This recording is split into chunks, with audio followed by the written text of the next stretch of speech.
दोस्तों, आज मैं आपको एक ऐसी कहानी सुनाने जा रहा हूँ जिसमें एक पिता गलत फहमी में अपने लड़की के मुंहबोले भाई को जिंदा भट्ठी में दफना जला देता है। नमस्कार दोस्तों, मैं अंकित यादव आपका स्वागत करता हूँ। आज की इस क्राइम के कहानी में इस घटना को सुनाने का उद्देश्य किसी का दिल दुखाना नहीं है, बल्कि आपको जागरूक करना, सचेत करना है। दोस्तों, अगर आप पहली बार चैनल पर आए हो तो चैनल को सब्सक्राइब और वीडियो को लाइक करना ना भूले। दोस्तों, एक लड़का खाना खाने के लिए जैसे ही ढाबे पर बैठता है, तभी अचानक से तीन बदमाश आते हैं और उस लड़के के साथ मारपीट करने लगते हैं। लेकिन इस ढाबे के अंदर तंदूरी बनाने वाली एक भट्टी लगी हुई थी। उस लड़के को इस भट्टी के अंदर झोंक दिया जाता है। दरअसल लड़के की वहां पर मौत हो जाती है। लड़के को मारने के बाद तीनों बदमाश नजदीकी पुलिस स्टेशन पर जाते हैं और अपने आप को सरेंडर कर देते हैं। वे लोग दरोगा साहब से कहते हैं कि एक लड़के की हत्या कर दी है, आप लोग हमें गिरफ्तार कर लीजिए।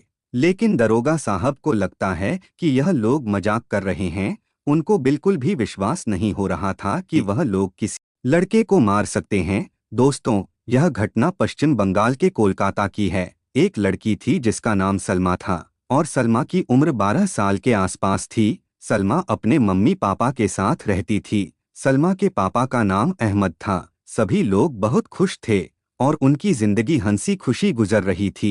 सलमा अपने माता पिता की इकलौती लड़की थी, इस वजह से बड़े लाड़ प्यार से उसको पाला गया था। दोस्तों, सलमा की जिंदगी में कभी भी किसी ने हस्तक्षेप नहीं किया था। लेकिन एक दिन सलमा अपने घर से बाजार जाती है कुछ सामान खरीदने के लिए, और बीच रास्ते में दो लड़के सलमा को परेशान करने लगते हैं। वहाँ एक लड़का जिसका नाम सचिन था खड़ा होकर सब कुछ देख रहा था कि कैसे वह दोनों लड़के सलमा को परेशान कर रहे हैं और छेड़खानी कर रहे हैं। जब सचिन को बर्दाश्त नहीं होता है, तब वह उन लड़कों के पास जाता है और उन लड़कों को डरा धमकाकर वहां से भगा देता है। तब सलमा सचिन का धन्यवाद करती है और कहती है कि भैया, आपने मेरी जान बचा ली, नहीं तो वे मेरे साथ क्या करते, मुझे तो पता ही नहीं है। तब सचिन कहता है कि देखो, तुम मेरी बहन जैसी हो और तुम्हें बचाना मेरा फर्ज है। तब सलमा कहती है कि मेरे कोई भाई नहीं है, क्या आप मेरे भाई बनोगे? तब सचिन कहता है कि हाँ, मैं तुम्हारा भाई ही तो हूँ। अगली बार जब भी राखी का समय आएगा तो मैं तुम्हारे घर राखी बंधवाने जरूर आऊंगा। तब सलमा कहती है कि हमारा कोई भाई नहीं है, मैं अपने माता पिता की इकलौती लड़की हूँ और मुझे भाई की कमी बहुत खलती है।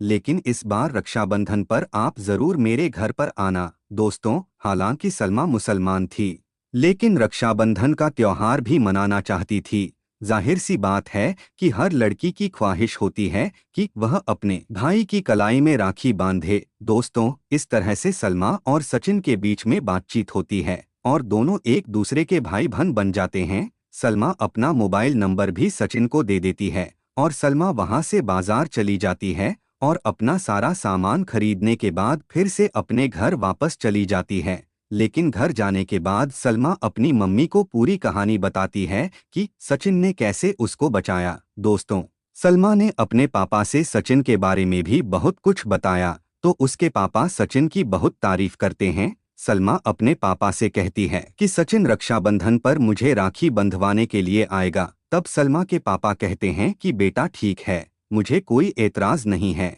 रक्षाबंधन का दिन भी नजदीक आ जाता है। सलमा सचिन को फोन करती है और कहती है कि भैया, आपको कुछ याद है? तब सचिन कहता है कि हाँ बहन, मुझे याद है, आज मुझे तुम्हारे घर राखी बंधवाने के लिए आना है। तो वह कहती है कि तब समय से घर पर आ जाना। तब उसी समय सलमा के पापा सलमा से कहते हैं कि हम दोनों को एक शादी में जाना है, अगर तुम चाहो तो हमारे साथ चल सकती हो। दरअसल सलमा के पापा और मम्मी दोनों लोग एक शादी समारोह में जा रहे थे। लेकिन सलमा अपने माता पिता से कहती है कि आप लोग शादी समारोह में चले जाइए, मैं घर पर रहकर सचिन का इंतजार करूंगी क्योंकि आज वह मुझे राखी बंधवाने के लिए आएगा। दोस्तों, सलमा के माता पिता उसे घर पर अकेला छोड़कर शादी समारोह में चले जाते हैं और आधे घंटे बाद सचिन भी सलमा के घर के बाहर आ जाता है। लेकिन सलमा के घर के बाहर एक चौकीदार बैठा हुआ था। दरअसल सलमा के पापा एक बहुत ही अमीर घर के रहने वाले थे और उनका संबंध दबंग लोगों के साथ था। सचिन जब सलमा के घर के बाहर आता है तो घर के बाहर जो चौकीदार था वह बैठा हुआ था। सचिन उससे पूछता है कि क्या यह सलमा का घर है। तब चौकीदार कहता है कि हाँ, यह घर तो सलमा का ही है, लेकिन तुमको मिलना किससे है। तब सचिन कहता है कि मुझे सलमा से मिलना है, मैं उसका भाई हूँ और उसे राखी बंधवाने के लिए आया हूँ। तब चौकीदार सचिन का अपने फोन में फोटो खींच लेता है और उसे घर के अंदर जाने के लिए कह देता है, क्योंकि सचिन वहां पहली बार आया था और चौकीदार के लिए वह नया लड़का था। इसलिए वह उसका फोटो खींच लिया था कि कभी कोई बात हो तो मैं यह बता सकूं कि यही लड़का वहां पर आया था। दोस्तों, सचिन एक हिंदू लड़का था, लेकिन सलमा मुसलमान थी। चौकीदार को कहीं न कहीं शक हो रहा था कि हिंदू लड़का मुस्लिम लड़की से मिलने के लिए क्यों आ रहा है, लेकिन चौकीदार ने सचिन को कुछ नहीं कहा। सचिन घर के अंदर चला जाता है और सलमा से राखी बंधवाता है, उसे गिफ्ट भी देता है और आधे घंटे बाद सचिन वहां से निकलकर अपने घर चला जाता है। लेकिन जब शाम को सलमा के पापा घर पर आते हैं, तब चौकीदार सलमा के पापा से बताता है कि कोई हिंदू लड़का सलमा से मिलने आया था। चौकीदार उस लड़के का फोटो भी सलमा के पापा को दिखाता है, जिससे सलमा के पापा बहुत गुस्सा हो जाते हैं। उनको लग रहा था कि सलमा का चक्कर किसी लड़के के साथ चल रहा है। सलमा के पापा घर जाते हैं और सलमा से पूछते हैं कि क्या आज कोई घर पर तुमसे मिलने के लिए आया था। तब सलमा अपने पापा से झूठ बोल देती है, कहती है कि नहीं पापा, घर पर तो कोई नहीं आया, मैं घर पर अकेली थी। लेकिन उस दिन सलमा भी अपने पापा को नहीं बताती है कि सचिन उसे राखी बंधवाने के लिए आया था, क्योंकि दोस्तों, सलमा सोच रही थी कि मैंने तो पापा को बता दिया था कि आज भाई मेरे से राखी बंधवाने के लिए आएगा। लेकिन सलमा यह भी सोच रही थी कि शायद पापा किसी और के बारे में पूछ रहे होंगे। सचिन मुझे राखी बंधवाने के लिए आया था। दोस्तों, सलमा के पापा भी सलमा से कुछ नहीं कहते हैं और चौकीदार के पास जाते हैं और उसके मोबाइल से सचिन का फोटो खींचकर कुछ माफिया लोगों को भेज देते हैं और कहते हैं कि इस लड़के का काम खत्म कर देना है। जो माफिया लोग थे, वे लोग फोटो को लेकर 4-5 दिनों तक सचिन को बहुत ढूंढते हैं, लेकिन छठवें दिन सचिन एक ढाबे पर बैठकर खाना खा रहा था।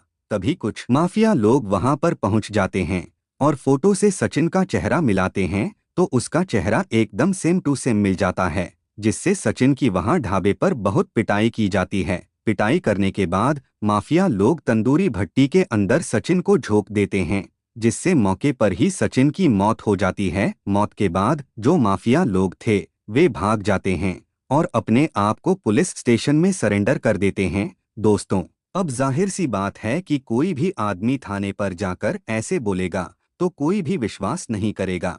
लेकिन आधे घंटे बाद जब पुलिस की कुछ कर्मचारी वहां मौके पर पहुंचते हैं और वहां का मुआयना करते हैं, तो उनको पता चलता है कि यह घटना सत्य है और वहां पर एक लड़के की हत्या हुई है। जिसके बाद उन तीनों लड़कों को गिरफ्तार करके उनके ऊपर कड़ी कार्रवाई की जाती है। लेकिन अगले दिन न्यूज़पेपर के माध्यम से यह खबर जब छपती है, यह खबर फैल जाती है, जिससे सलमा के घर पर भी अखबार आता है। सलमा बैठकर अखबार पढ़ रही थी, जिसमें उसे दिखाई देता है कि सचिन की किसी ने हत्या कर दी है। दोस्तों, सलमा अखबार को लेकर अपने पापा के पास जाती है और पापा से कहती है कि पापा, यही तो सचिन है, यही तो मेरा भाई है, यही तो मेरे से राखी बंधवाने आया था, किसी ने इसे मार दिया है। जब सलमा के पापा सचिन का फोटो देखते हैं, तो उनके पैरों तले जमीन खिसक जाती है, क्योंकि सलमा के पापा को पता नहीं था कि सचिन उसका भाई है। उनको यह लग रहा था कि वह कोई दूसरा लड़का है जो उनकी लड़की के साथ संबंध बना रहा है,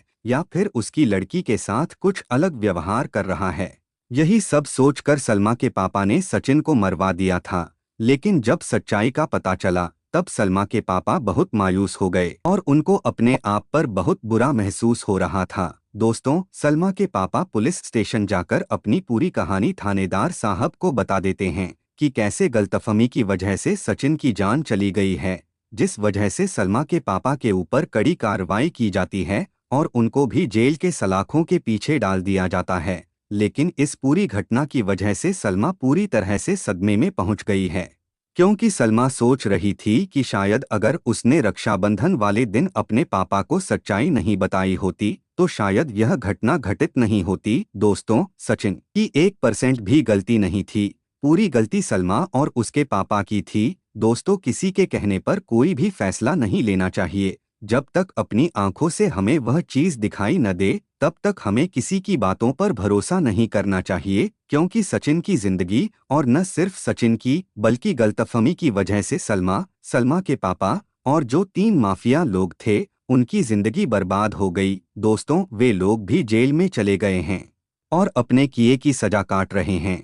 दोस्तों, इस घटना को सुनने के बाद आप लोग क्या कहना चाहेंगे? अपनी राय हमें कमेंट बॉक्स में ज़रूर बताइएगा। फिर आज के इस वीडियो में इतना ही। वीडियो पसंद आए तो लाइक और चैनल को सब्सक्राइब ज़रूर करिएगा।